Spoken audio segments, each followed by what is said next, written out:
Shalom, kami ucapkan selamat berjumpa kembali pada kesempatan hari ini.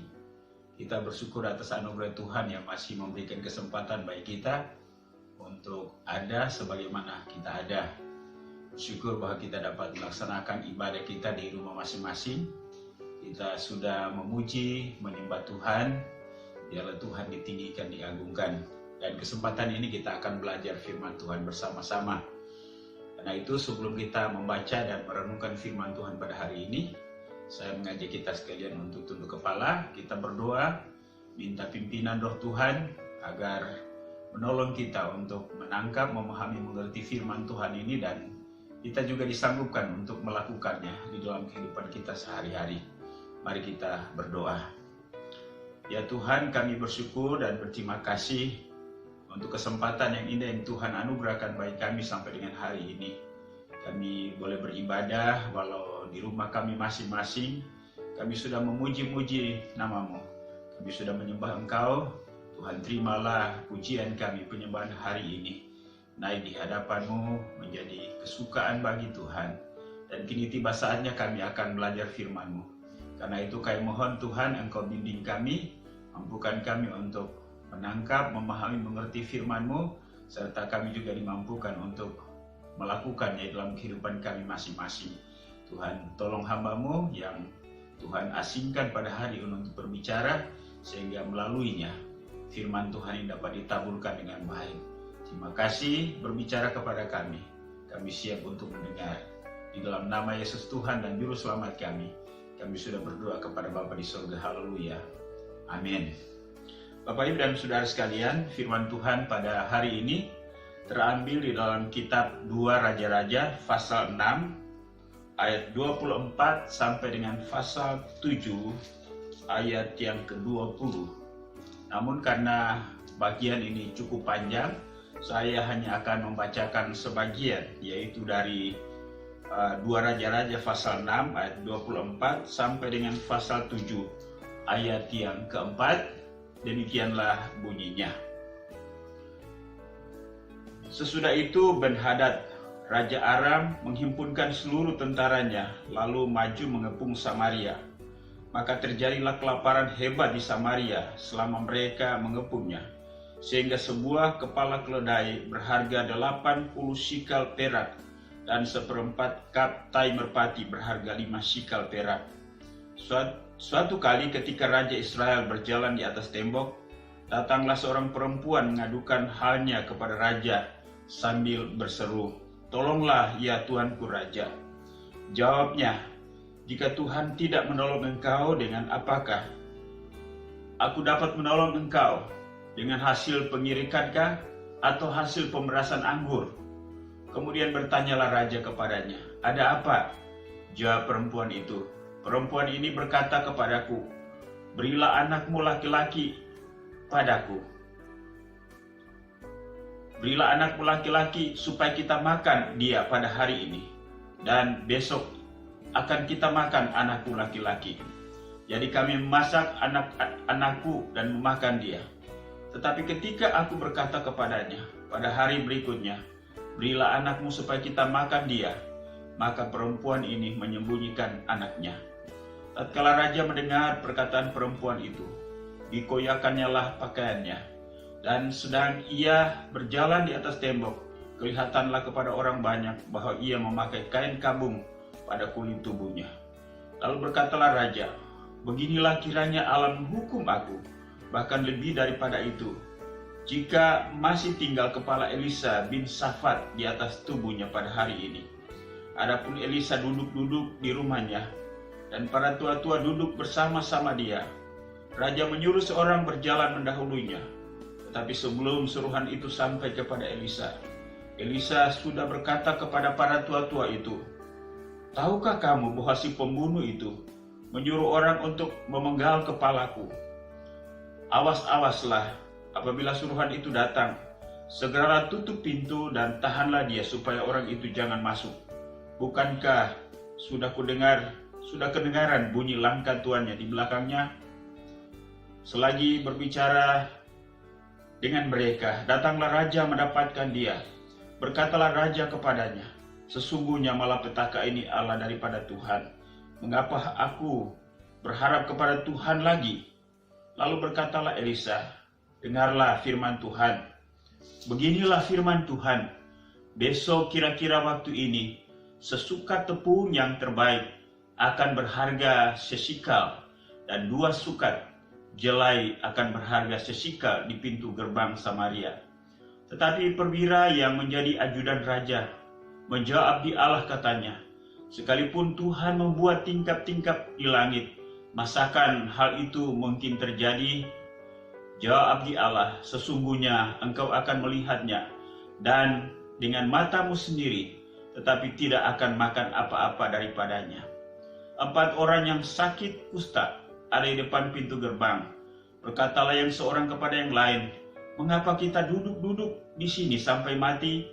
Jika kita berkata, baiklah kita masuk ke kota, padahal dalam kota adalah kelaparan, kita akan mati di sana.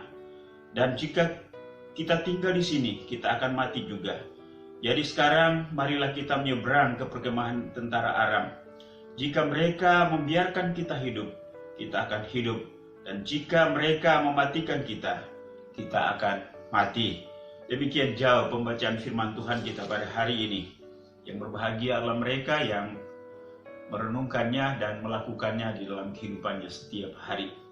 Bapak, Ibu, dan Saudara yang kekasih, bagian firman Tuhan yang barusan kita baca tadi adalah merupakan sebuah kisah atau sebuah peristiwa di mana Raja Ben-Hadad yang merupakan raja negeri Aram bersama dengan pasukannya mengepung kota Samaria sebagai ibu kota daripada kerajaan Israel. Dan kerajaan Israel pada waktu itu dipimpin oleh Raja Yoram, anak daripada Ahab dan Izebel. Bapak, Ibu, dan Saudara, ketika kita melihat bagian firman Tuhan ini adalah merupakan sebuah peristiwa yang memilukan dan mengerikan. Mengapa?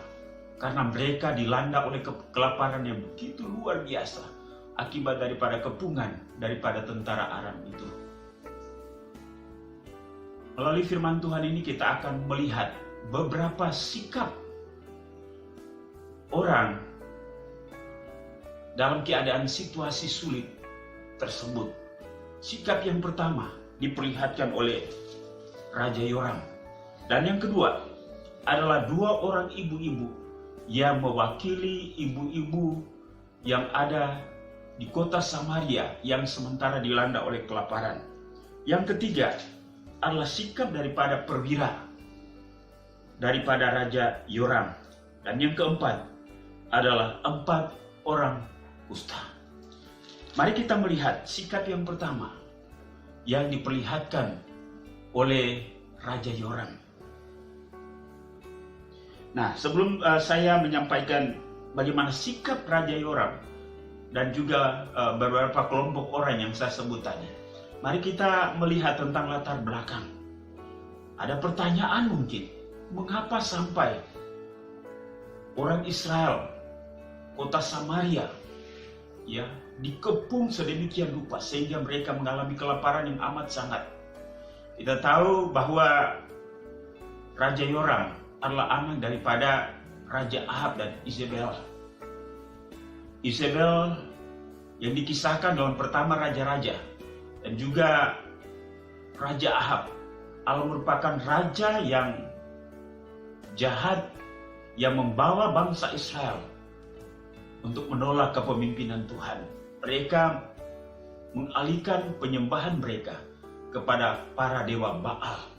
Karena itu berkali-kali kita melihat bahwa bagaimana bangsa Israel di bawah kepemimpinan raja-raja yang jahat ini, mereka mengalami hukuman demi hukuman sampai dengan Raja Yoram ini.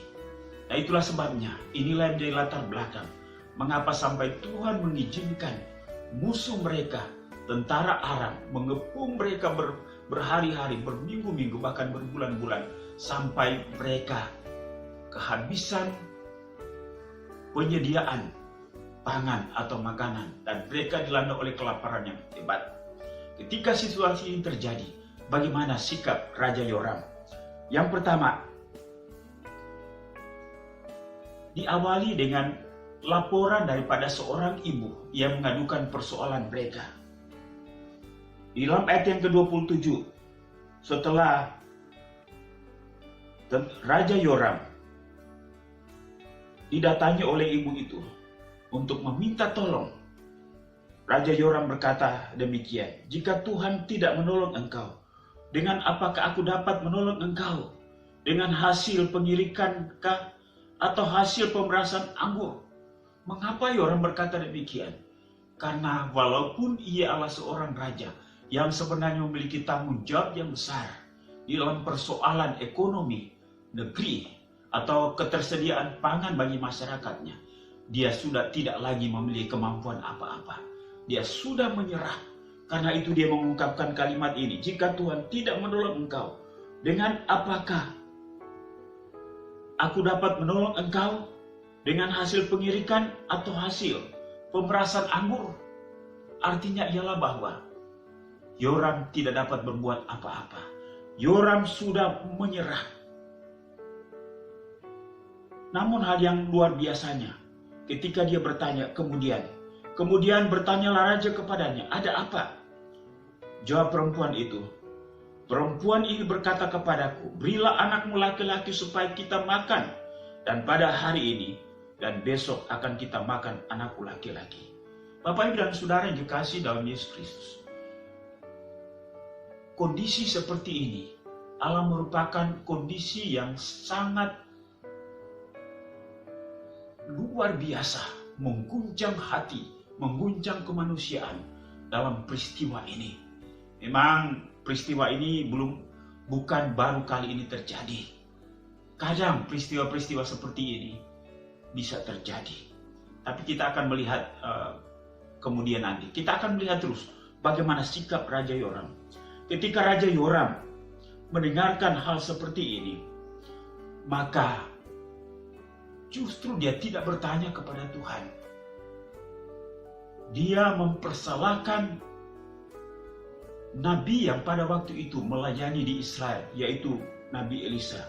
Sehingga dia berkata dalam ayat ke-30 demikian, "Tatkala raja mendengar perkataan perempuan itu, dikoyakannya pakaiannya, dan sedang ia berjalan di atas tembok, kelihatanlah kepada orang banyak bahwa ia memakai kain kabung pada kulit tubuhnya."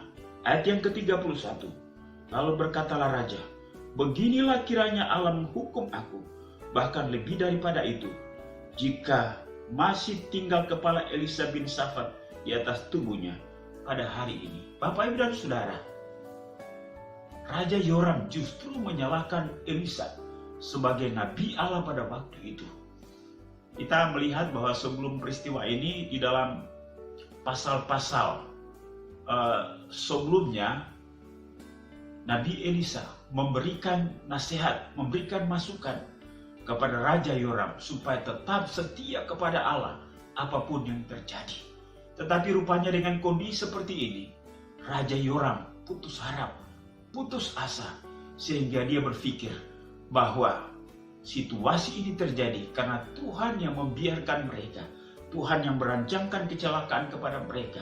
Dan itulah sebabnya Yoram berpikir bahwa Elisa harus bertanggung jawab sebagai Nabi Allah. Karena itu ia harus mati atau dipanjung kepalanya. Kita pernah melihat bahwa dalam pertama Raja-Raja pasal 18 ayat 17, ketika bangsa Israel berada di dalam masa kemarau atau kekeringan selama 3 tahun, ayah daripada Raja Yoram, yaitu Raja Ahab, mempersalahkan Elia pada waktu itu. Demikian pun juga dengan kondisi ini, anaknya Raja Yoram mempersalahkan Elisa sebagai Nabi Tuhan. Bahkan Raja Yoram tidak hanya mempersalahkan Elisa, tetapi juga ia menyalahkan Tuhan. Sehingga kalau kita melihat dalam ayat yang ke-33, dia berkata demikian, "Selagi ia berbicara dengan mereka," ini Elisa sementara berbicara dengan para tua-tua, "Selagi ia berbicara dengan mereka, datanglah raja mendapatkan dia. Berkatalah raja kepadanya, sesungguhnya malapetaka ini adalah daripada Tuhan. Mengapakah aku berharap kepada Tuhan lagi?" Raja Yoram berpendapat dan dia mengklaim bahwa bencana ini datang disebabkan oleh karena Tuhan. Bapak, Ibu, dan Saudara, inilah kondisi manusia yang sangat memprihatinkan, bahwa ketika terjadi persoalan dalam hidup ini, selalu mencari sesuatu yang bisa dipersalahkan, entah itu keadaan, entah itu manusia, dan yang paling parahnya adalah mempersalahkan Tuhan. Seharusnya Yoram sadar bahwa Tuhan mengizinkan tentara Aram mengepung kota Samaria sebagai ibu kota negara Israel pada waktu itu.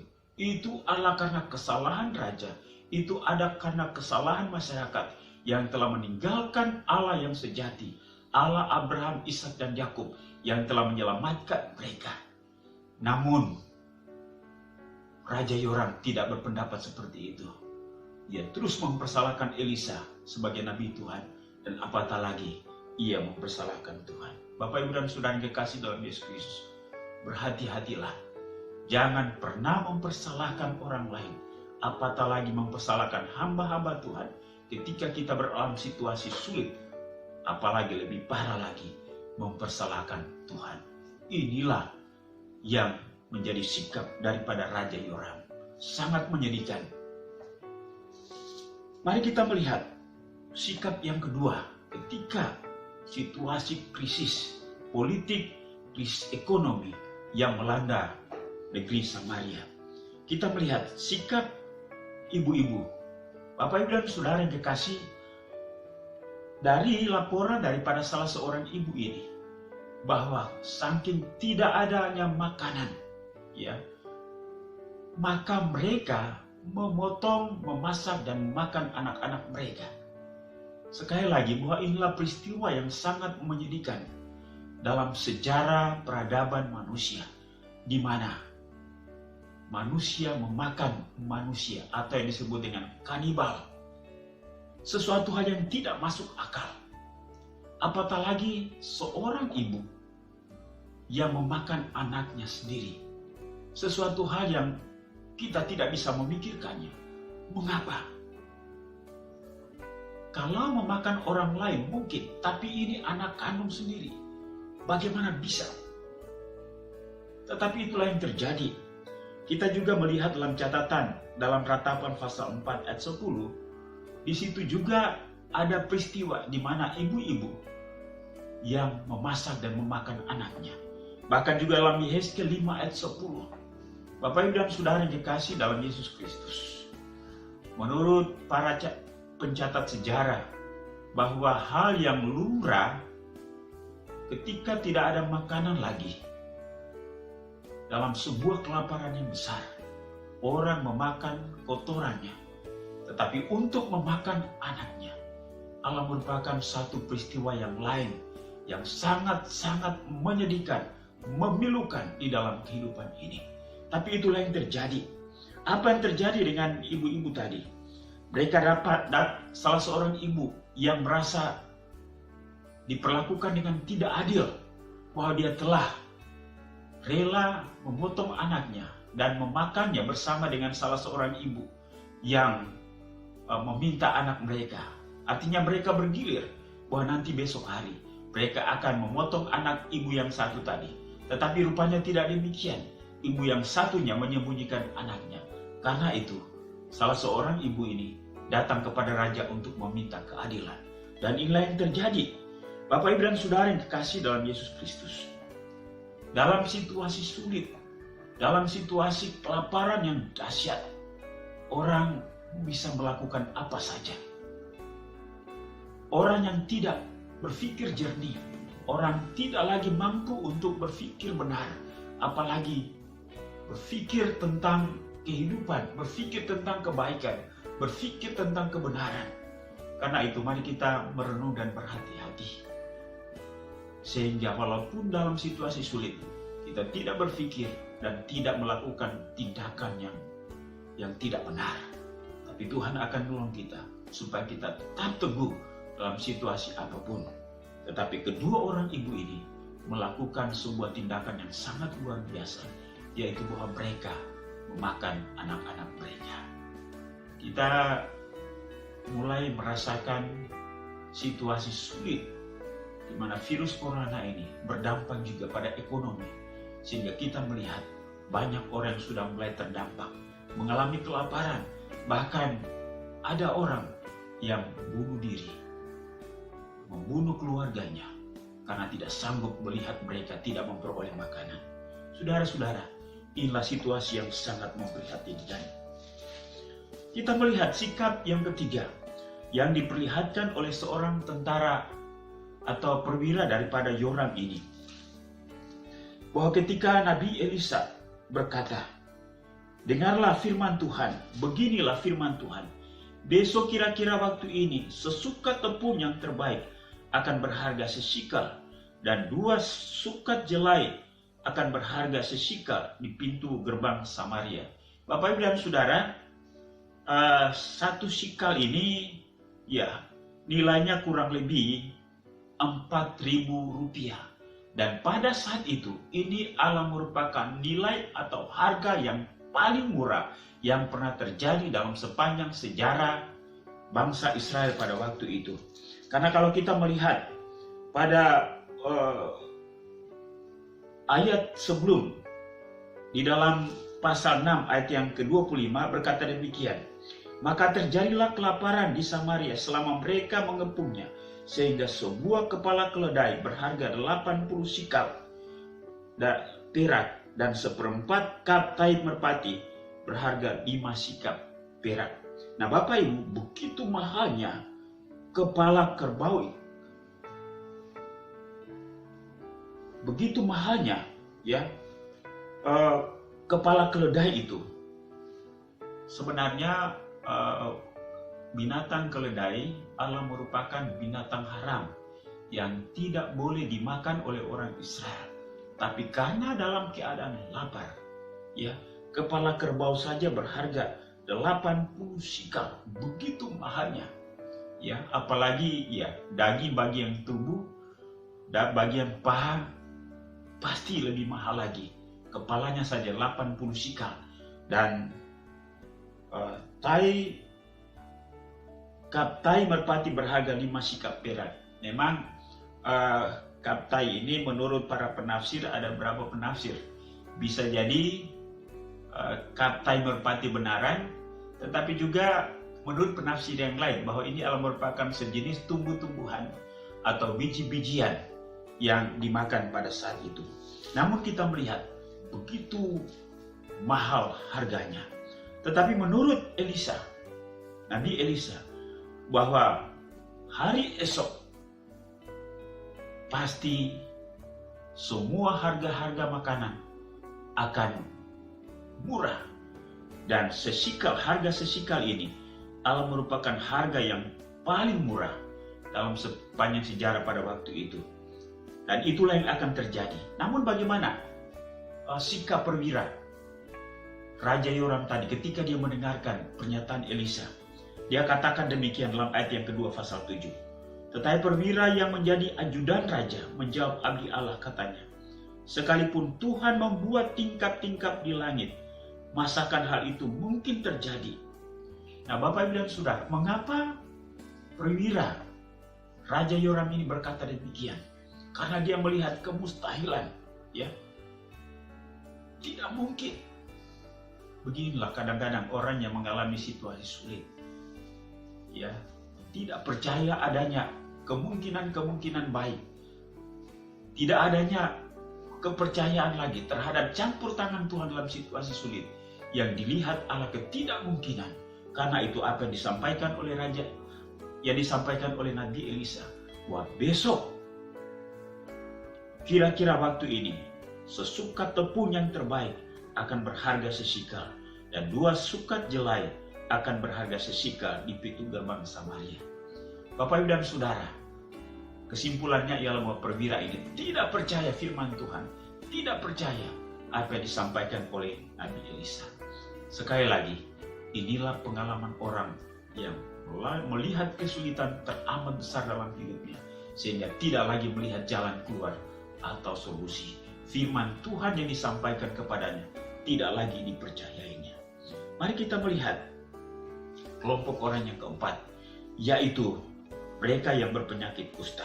Dalam ayat yang ketiga demikian, 4 orang yang sakit kusta di depan pintu gerbang berkatalah yang seorang kepada yang lain, "Mengapakah kita duduk-duduk di sini sampai mati? Jika kita berkata, baiklah kita masuk ke kota, padahal dalam kota adalah kelaparan, kita akan mati di sana. Dan jika kita tinggal di sini, kita akan mati juga. Jadi sekarang marilah kita menyeberang ke perkemahan tentara Arab. Jika mereka membiarkan kita hidup, kita akan hidup. Dan jika mereka yang matikan kita, kita akan mati." Bapak, Ibu, dan Saudara, kita tahu bahwa orang yang sakit kusta tidak diperbolehkan tinggal di dalam kota. Mereka harus tinggal di luar kota agar mereka tidak menjangkiti orang lain atau masyarakat lain. Mereka diasingkan, ya, mereka diasingkan. Nah, Bapak, Ibu, dan Saudara, dalam keadaan seperti itu, mereka tidak bedanya juga dengan orang lain. Mereka kelaparan. Akhirnya muncullah sebuah pikiran di antara mereka mulai diskusi. Kalau kita tinggal di sini terus, kita akan mati. Tapi kalau kita akan masuk dalam kota pun juga kelaparan. Nah, karena itu, mari kita ke perkemahannya tentara Aram. Kalau mereka akan membunuh kita, biarlah kita mati. Tapi kalau mereka membiarkan kita hidup, kita akan hidup. Demikianlah sikap mereka. Bapak, Ibu, dan Saudara, keempat golongan manusia atau orang-orang ini menandakan keputusasaan yang luar biasa berdasarkan versi dan sikap mereka masing-masing. Dan bagaimana, mari kita melihat sikap hamba Tuhan Elisa yang dikatakan di dalam ayat yang pertama di dalam pasal 7. Firman Tuhan berkata demikian, "Dengarlah firman Tuhan, beginilah firman Tuhan, besok kira-kira waktu ini, sesukat tepung yang terbaik akan berharga sesikal, dan 2 sukat jelai berharga sesikal di pintu gerbang Samaria." Saya percaya bahwa Tuhan sudah berbicara kepada Elisa tentang keadaan besok, bukan minggu depan, bukan tahun depan, tetapi keadaan besok. Sehingga Elisa berkata, besok kira-kira waktu seperti ini. Saudara-saudara yang dikasihi dalam Yesus Kristus, bagaimana ketika kita berada dalam situasi sulit? Bagaimana seharusnya ketika kita berada dalam situasi yang luar biasa sulitnya? Sikap yang pertama adalah kita harus tetap membangun relasi dengan Tuhan di dalam doa. Kita harus tetap membangun relasi secara intens, intim di dalam doa dengan Tuhan. Mengapa, Bapak, Ibu, dan Saudara? Alkitab telah banyak berbicara kepada kita tentang bagaimana Allah bekerja melalui doa-doa umat percaya. Bahwa dengan doa Tuhan akan memulihkan keadaan bangsanya. Dengan doa Tuhan akan memulihkan keadaan umatnya. Dengan doa Tuhan akan memulihkan keadaan hamba-hambanya.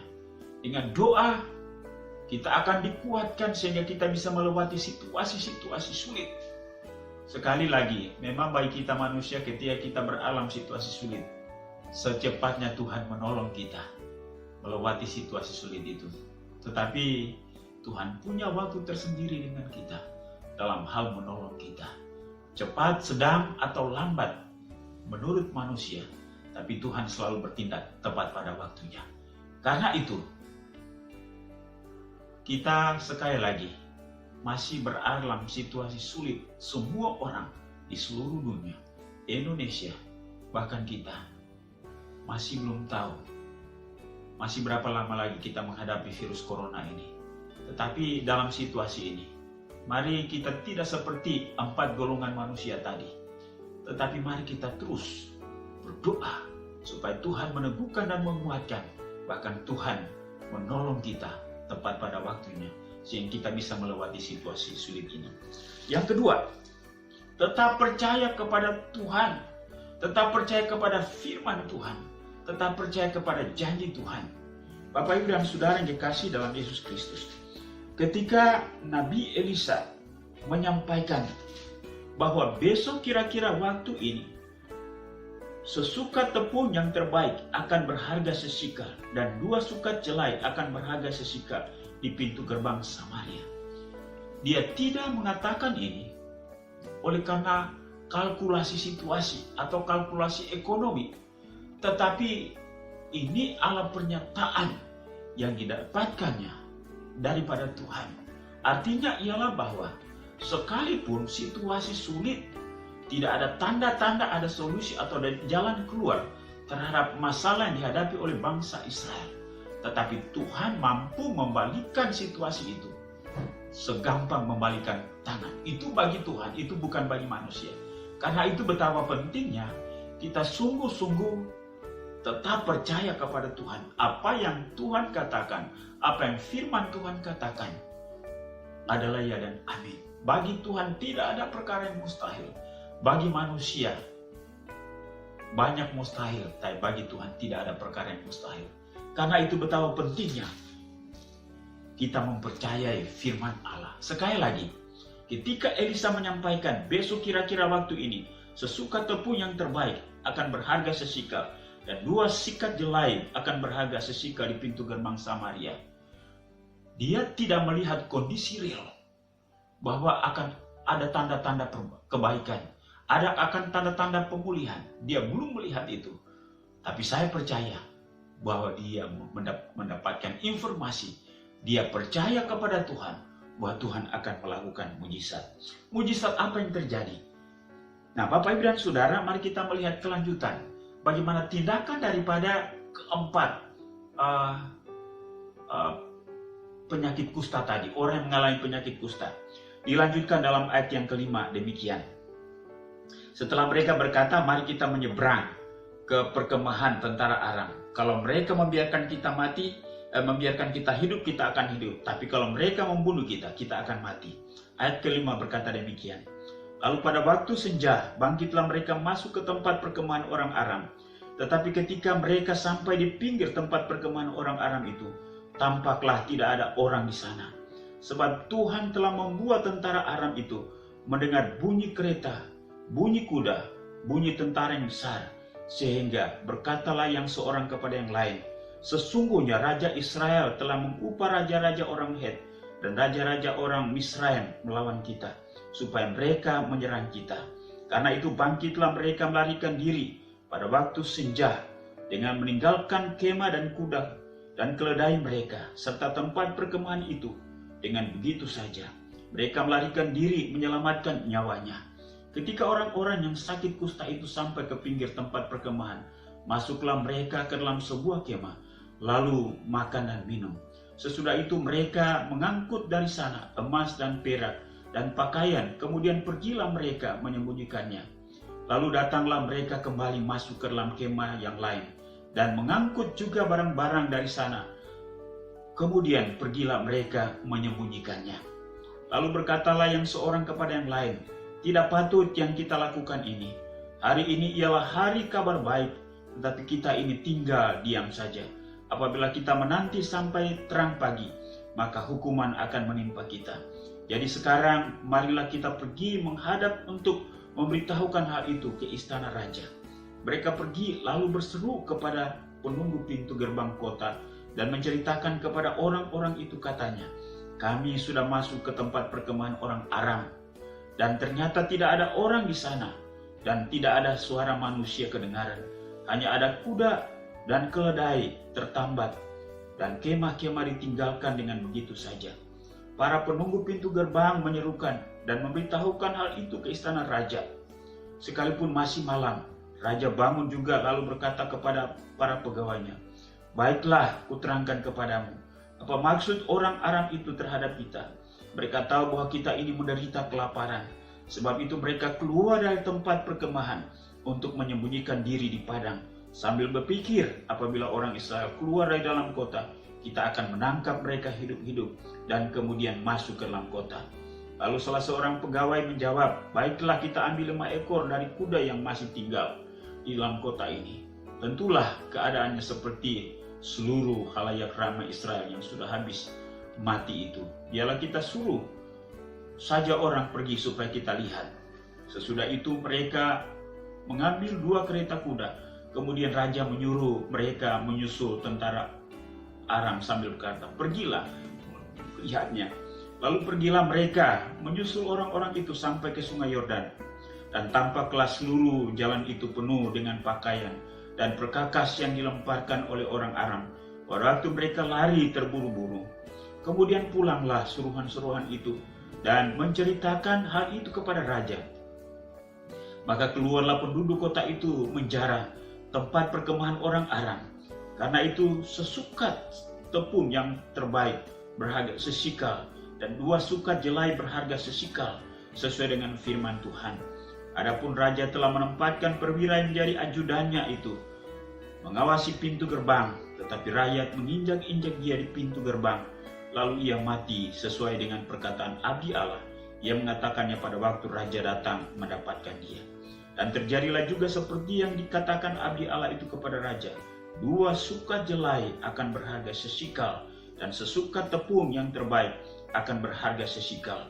Besok kira-kira waktu ini pintu gerbang Samaria. Pada waktu itu si perwira menjawab abdi Allah itu, "Sekalipun Tuhan membuat tingkap-tingkap di langit, masakan hal itu mungkin terjadi?"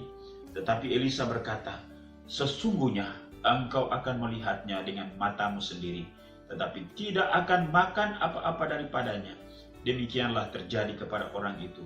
Rakyat menginjak-injak dia di pintu gerbang, lalu matilah ia. Bapak, Ibu, dan Saudara, apa yang dikatakan oleh Nabi Elisa sungguh-sungguh terjadi, bahwa besok kira-kira waktu ini sesukat tepung yang terbaik akan berharga sesikal dan 2 sukat jelai akan berharga sesikal di pintu gerbang Samaria. Mengapa terjadi seperti itu? Rupanya tentara-tentara Aram ini pergi meninggalkan perkemahan mereka karena mereka dilanda oleh ketakutan yang amat sangat. Mengapa mereka dilanda oleh ketakutan? Rupanya Tuhan membuat mujizat, membuat sebuah peristiwa. Akhirnya mereka melarikan diri. Hal itu dicatat di dalam ayat yang ke-6.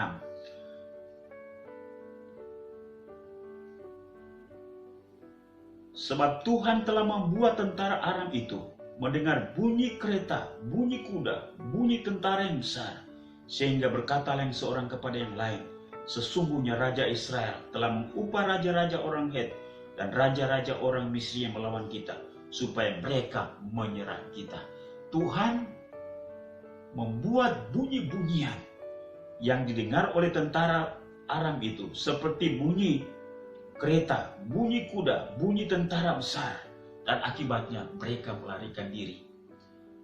Karena saking terburu-burunya sehingga apa saja berhamburan di jalan-jalan, dan mereka meninggalkan kemah mereka, sehingga 4 orang kusta tadi ketika mereka tiba di perkemahan mereka, kemah itu kedapatan kosong, tidak ada orang, dan mereka melihat banyaknya barang-barang berantakan. Mereka mendapatkan makanan sehingga 4 orang kusta itu mereka makan sekenyang-kenyangnya.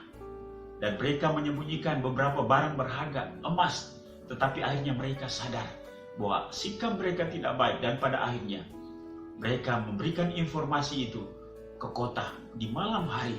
Sehingga ketika berita ini sampai kepada raja, raja tidak percaya. Malah dia berpikir bahwa itu adalah merupakan taktik daripada tentara Aram supaya orang Israel keluar, karena mereka tahu bahwa kita kelaparan. Dan ketika kita keluar, maka mereka akan menyerang, bahkan masuk ke Samaria. Mereka akan merampas kota dan habislah kita. Saudara-saudara, memang inilah sikap orang ketika hatinya, pikirannya diliputi oleh masalah yang sangat besar, sehingga tidak lagi melihat jalan keluar, apalagi melihat mujizat Tuhan. Tapi apa yang terjadi? Apa yang disampaikan oleh 4 orang kusta tadi merupakan peristiwa gembira yang luar biasa. Dan akibat daripada peristiwa itu, maka harga makanan seperti yang disampaikan oleh Nabi Elisa itu berharga sesikal. Tapi apa yang terjadi dengan perwira raja yang tidak percaya kepada apa yang dikatakan Nabi Elisa dalam ayat yang kedua? Tetapi perwira yang menjadi ajudan raja menjawab abdi Allah itu katanya, sekalipun Tuhan membuat tingkap-tingkap di langit, masakan hal itu mungkin terjadi? Jawab abdi Allah, sesungguhnya engkau akan melihatnya dengan matamu sendiri, tetapi tidak akan makan apa-apa daripadanya. Mengapa? Ketika pintu gerbang dibuka, perwira ini ditugaskan oleh raja untuk menjaga pintu gerbang itu. Dan ketika bangsa Israel tahu, masyarakat Israel tahu bahwa tentara Aram telah melarikan diri dan banyak barang mereka tinggalkan, maka masyarakat itu keluar menyerbu, sehingga tentara atau perwira yang menjaga pintu gerbang itu terinjak-injak oleh masyarakat dan dia mati. Dan benar apa yang dikatakan oleh Nabi Elisa, bahwa dia melihat hal yang baik itu, tapi dia tidak sendiri menikmatinya. Bapak, Ibu, dan Saudara yang dikasihi dalam Yesus Kristus, saya rasa bahwa kisah ini, cerita ini, merupakan peristiwa atau kisah yang sangat luar biasa, yang sangat menggugah hati, di mana ibu-ibu memakan anak-anaknya. Tetapi juga berita baiknya adalah bahwa Tuhan melakukan mujizat yang tidak terfikirkan oleh siapapun, baik itu raja, baik itu para perwira, baik itu para tua-tua, baik itu masyarakat. Tapi Elisa tetap berpegang teguh kepada pernyataan firman Tuhan, bahwa Allah sanggup untuk melakukan segala hal yang baik. Allah sanggup untuk melakukan mujizat. Allah sanggup memberi pengharapan di tengah-tengah keputusasaan. Dan itulah yang terjadi. Dan pada akhirnya mereka melewati situasi sulit itu, bersyukur kepada Tuhan. Bapak, Ibu, dan Saudara yang dikasihi dalam Yesus Kristus, kesimpulannya bagi setiap kita adalah, sesulit apapun kondisi yang kita hadapi, yang pertama, kuat. Kita tetap membangun relasi dengan Tuhan dalam doa. Karena dengan doa, kita memperoleh kekuatan dari Tuhan. Kita memperoleh kemampuan untuk melewati masa-masa sulit. Yang kedua, tetap percaya kepada firman Tuhan. Walaupun mungkin tidak ada kondisi real, kondisi nyata, tidak ada dasar atau alasan bagi kita untuk tetap percaya kepada Tuhan. Tetapi percayalah kepada Tuhan, karena Ia yang berjanji. Ia punya kuasa, Ia sanggup untuk memulihkan. Karena itu, dalam situasi seperti ini, mari kita terus intens membangun hubungan dengan Tuhan di dalam doa. Berdoa, dan berdoa. Karena itulah kekuatan kita yang akan menolong kita untuk melewati situasi sulit. Berdoa juga supaya Tuhan menolong. Dan yang kedua, tetap percaya firman Tuhan. Karena firman Tuhan adalah ya dan amin. Ia sanggup melakukan segala perkara. Dan terbukti bahwa kota Samaria diselamatkan oleh Tuhan hanya dengan bunyi-bunyian, bukan dengan pasukan, tapi dengan bunyi-bunyian. Maka tentara Aram itu melarikan diri. Sebuah mujizat yang luar biasa. Biarlah melalui peristiwa ini kita tetap kuat bahwa sesulit apapun situasi yang terjadi, Tuhan punya waktu yang tepat untuk menolong kita. Dan Tuhan menolong kita. Ia tidak bisa dihalangi oleh apapun. Ia sanggup untuk melakukan mujizat. Biarlah Bapak Ibu tetap kuat, berdoa terus, dan percaya terus kepada firman Allah. Maka Tuhan akan menolong kita tepat pada waktunya. Amin. Mari kita berdoa. Bapa di surga, kami bersyukur dan berterima kasih. Oh, hari ini kami kembali diteguhkan oleh firman-Mu melalui pembelajaran dalam kisah 2 Raja-Raja pasal 6 dan pasal yang ke-7 tentang bagaimana bangsa Israel, kota Samaria dikepung oleh tentara Aram, sehingga mereka mengalami kelaparan yang luar biasa, sehingga ibu-ibu memakan anak-anak mereka. Sebuah peristiwa kemanusiaan yang mengguncang jiwa. Tuhan, inilah pengalaman yang dihadapi oleh manusia dalam kesulitan. Banyak orang yang putus asa, termasuk raja, perwira, bahkan kebanyakan daripada masyarakat Israel pada waktu itu. Tetapi bersyukur bahwa Tuhan punya kedaulatan. Dalam situasi sulit apapun, Tuhan tetap berdaulat. Sehingga Tuhan sanggup menolong sekalipun mereka beralami penderitaan kelaparan yang amat sangat. Tuhan hanya menolong mereka dengan bunyi-bunyian yang membuat tentara Aram melarikan diri, sehingga pintu kota terbuka, dan dengan demikian adanya ketersediaan pangan. Bahkan mereka memperoleh bahan makanan dari lawan mereka, yaitu tentara Aram. Tuhan Yesus, terima kasih untuk pelajaran ini. Biarlah pelajaran yang dapat meneguhkan kami. Karena itu, mampukan kami untuk terus membangun hubungan dengan Tuhan di dalam doa setiap hari.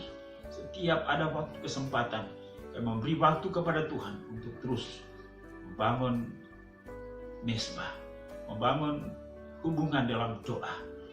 Dan juga mampukan kami untuk tetap mempercayai Engkau. Walaupun situasi sulit yang kami hadapi,